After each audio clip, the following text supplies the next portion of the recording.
Tuesday Night Touchdown Podcast with your hosts, Reese Downing and Jacob Workman.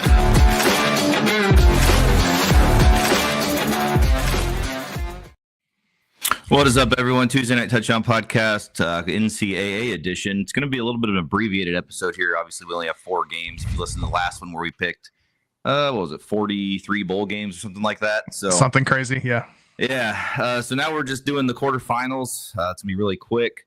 As you can see, there's a couple people on the screen. So one is Scott, our beloved Notre Dame faithful. He's joined us quite a few times. And a new face down at the bottom, Ryan Rabarchek, also known as Dr. Beavis. He is also a Notre Dame fan. I don't know why every guest on the show is a Notre Dame fan, but that seems to be how it goes. That says something about what our friend base looks like. Yeah, I mean, they're still playing. That's all we can say. All right, we're going to jump right into it. 4 games. It's going to be pretty fast, honestly, rapid fire. We are kicking it off with the college football playoff quarterfinal at the Verbo Fiesta Bowl. Number 6, Penn State, is an 11.5-point favorite versus number 3, Boise State. State Farm Stadium, Glendale, Arizona, 53.5 is the over-under. Tomorrow, Tuesday, December 31st at 7:30 Eastern on ESPN. We'll kick it off with Scott. Yeah, I think Penn State is a no-brainer on this. It's another one of these ones that all the people pontificating complain about the blowouts and the team that shouldn't be there. But, yeah, definitely Penn State going away. Beavis. I mean, this is I don't know if it's going to be a blowout. I think that Boise State is – they're a solid team. I mean, Genty should have won the Heisman. We can get into that on another time. Yes. He's a tough runner. But that's going to be the best front 7 they're going to see all year. I mean, I know they played Oregon tough. Oregon had to kick a field goal with, 3 seconds left to beat them. So I think it's going to be closer. I don't think Penn State covers, but I think they're going to still win the game. Reese?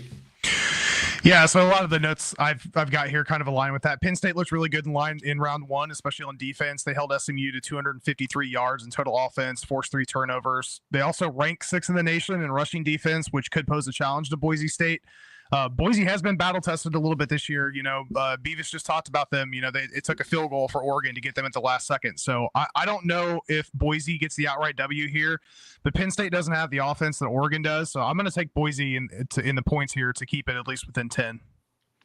Yeah, to me, this one's really interesting because I've actually been a huge fan of what Penn State's offense has become this year, but I still just don't know if I can trust them in a game. Like, big games, it was a little different in the SMU game. I feel like they were a little overmatched in that one, but this is just one to me that I don't know. Boise is one of those teams that with the extra preparation, I feel like they're going to be bringing everything they possibly can in this game.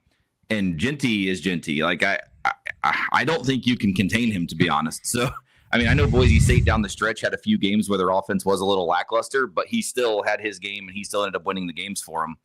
I'm not sure if Boise State wins, but I am with you guys on the cover. I don't see how Penn State can win this one in a blowout fashion.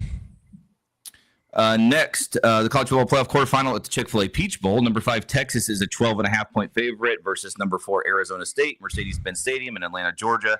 51.5 over under Wednesday, New Year's Day at 1 o'clock on ESPN. Scott.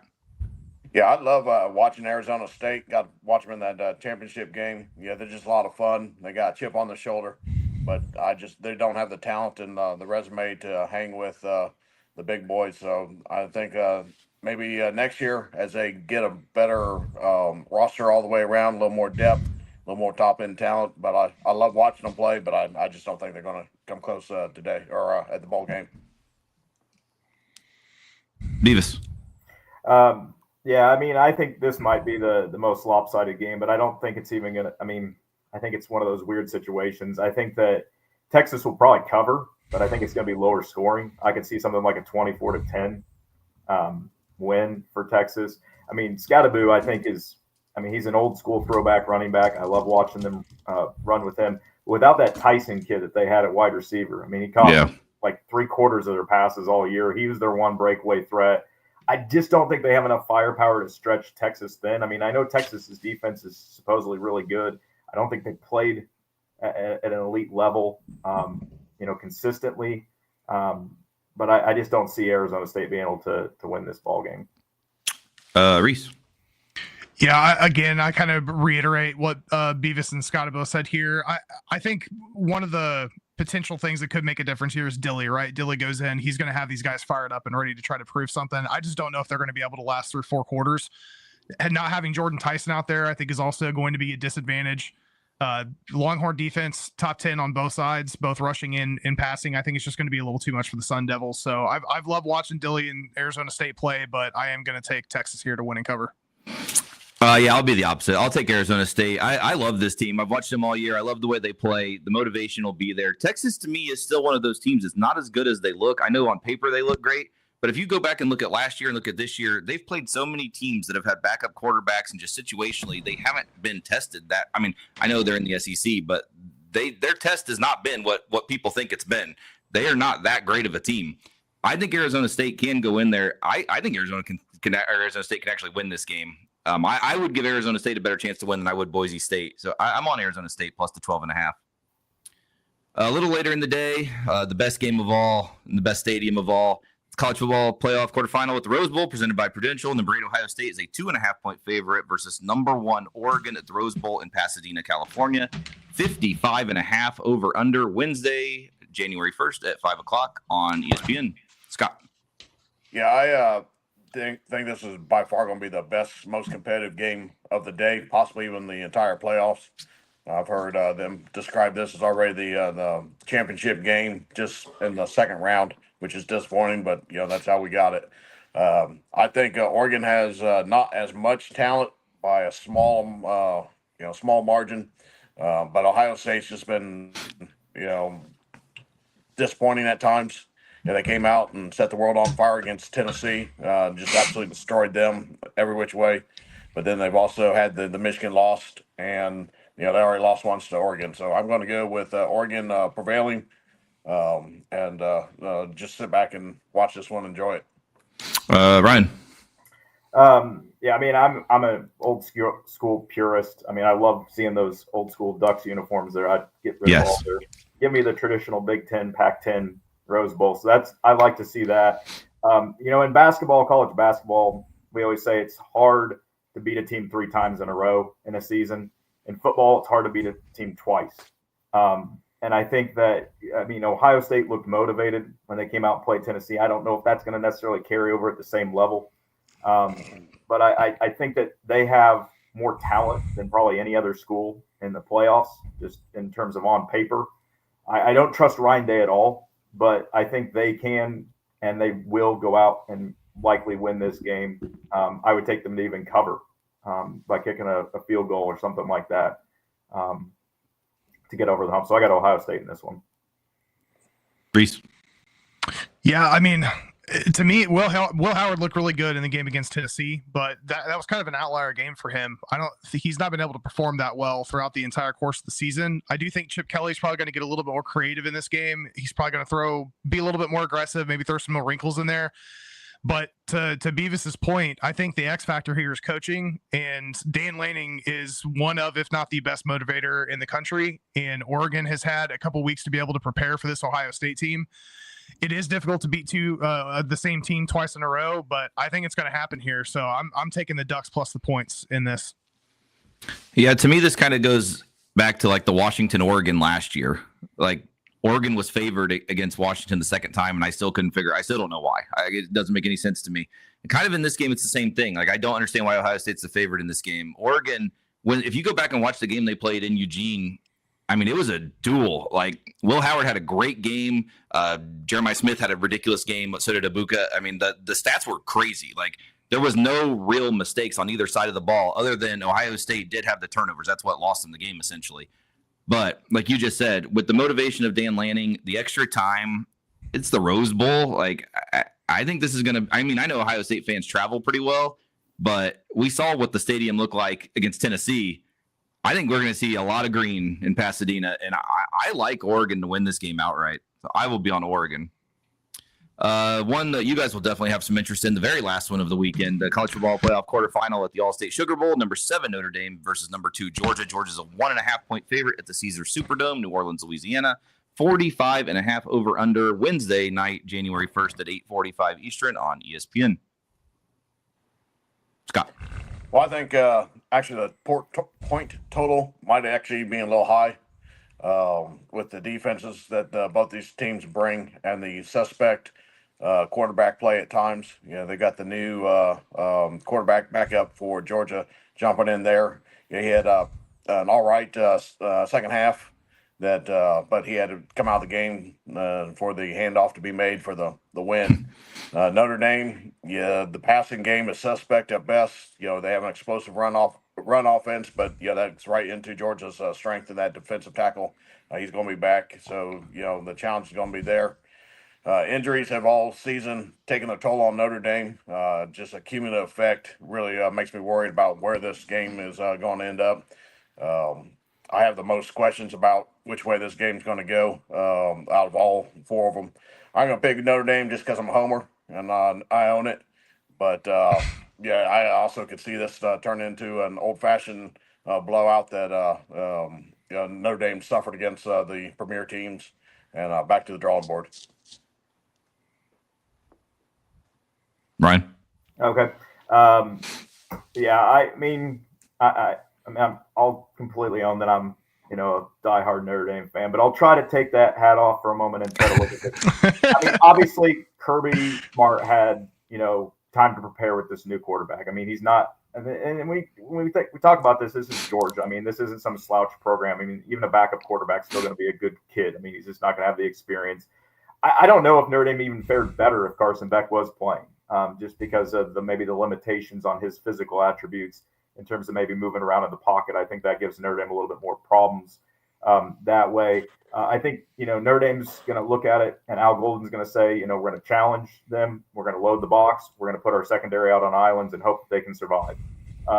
Georgia's receivers are nothing to be scared of. They drop a whole lot of passes. I think one of the X factors, though, I think is losing Riley Mills for Notre Dame. I mean, he had come on when Howard Cross went down in the middle of the season, and really starting. I'm not piling on you here, Workman, but starting that Florida State game, he just kind of flipped the switch. I think he went out and got 3 sacks in that game, and he's been a different player ever since. Maybe some karma for him punching that USC player, but he's out now. So I don't really like that at all. I think that, I think people look at this as kind of a typical traditional Georgia team. They don't run the ball as well. I know Etienne's good. I think it's going to come down to really Notre Dame's offensive coordinator. I think Mike Denbrock is going to have to call a great game, and knowing Riley Leonard's limitations. If he calls a great game, I think Notre Dame wins, and they win probably decently by like 10 points. If he tries to throw Riley Leonard out there and pulls a Brian Kelly, and we're going to go out in a hurricane and throw the ball 50 times in the middle of a hurricane, I think then Georgia's going to romp in this game. So I think if it comes down to special teams, if it's a close game, Georgia's got this with Jeter's injury and whatnot. But I think as a fanatic of college football, I think Vegas has got it kind of like as a pick 'em, 1.5 points, but my heart says Notre Dame, so I'm going to pick Notre Dame. Reese. Yeah, I'm on the Notre Dame bus with the boys here. Georgia and Etienne are going to have to take advantage of Riley Mills being out and lean on the ground game, but I honestly think the ground game matchup may be even more important when we flip the script. If Notre Dame looks at how Georgia Tech attacked Georgia at that game to end the season, and then add a couple wrinkles into the passing game to where Riley Leonard's not being leaned on too much in the passing attack, and they can keep the ball in Notre Dame's hands and lean on that ground game with Love and Price and Leonard, I think Notre Dame can win this, and I think Notre Dame can win this by more than a touchdown, depending on how things shake out, especially because Gunnar Stockton, to Beavis's point, decent quarterback, but he hasn't had any experience this year, and we've seen how having quarterbacks thrown into situations that are this difficult can run out. So I'm taking Notre Dame here to win the game outright. Yeah, this might come as a surprise, but I actually put a bet in last week for Notre Dame to win the national championship. I love the way that the bracket lines up for them. I think that they can win this game easily. I'm a little different than you guys, though. I think the key to this game is Notre Dame's defense against Gunnar Stockton, because if you go back and look at Stockton, he was very inaccurate, and I think Notre Dame can hold him in check and running. I mean, I know that's been something they've struggled with a little bit, but if that's all they have to worry about and if they focus on it, I think they're going to be just fine. Notre Dame secondary is very good. I'm honestly not worried about Gunnar Stockton in this game. And I think Notre Dame can do enough offensively to score. Georgia has not impressed me much this year at all.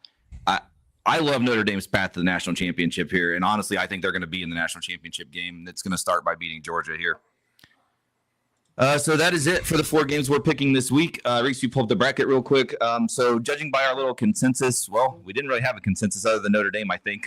So Notre Dame will be moving on, according to us, playing the winner of Boise State, Penn State. And then we'll have Oregon, Ohio State winner playing Arizona State, Texas. I'd love to see an Oregon, Arizona State, and a Notre Dame, Boise State. That'd be my dream next round. I'm sure Notre Dame fans would love to hear that as well, and probably setting up for an Oregon, Notre Dame national championship. I think that would be a key for everyone. I think everyone would have a good time with that national championship game. All right, Scott, Ryan, thank you guys for joining. Notre Dame wins. Obviously, we'll talk about having you guys back for the semifinal if you guys would like to rejoin. Maybe we can get some of your other Notre Dame brethren on that couldn't make it this time. So I'll bring the leprechaun. I'm willing to come back anytime and talk ball. I really enjoy listening to you guys and hearing insights. Sorry you came on an episode with 4 games. That Hey, I mean, I could draw some bold picks too, or stuff like that. You know, hey, we'll keep it going. We got some more games on up ahead of us, and that's right. Get some picks in there. So yeah, and it won't be long. We're talking transfer portal nonsense, unfortunately. But that's already started. I think all the crazy stuff. I just saw the stuff that what they were talking about. UConn was tampering. Mm-hmm. Yeah. So, and then you got even NIL stuff I mean, I don't know how much you follow Florida State basketball.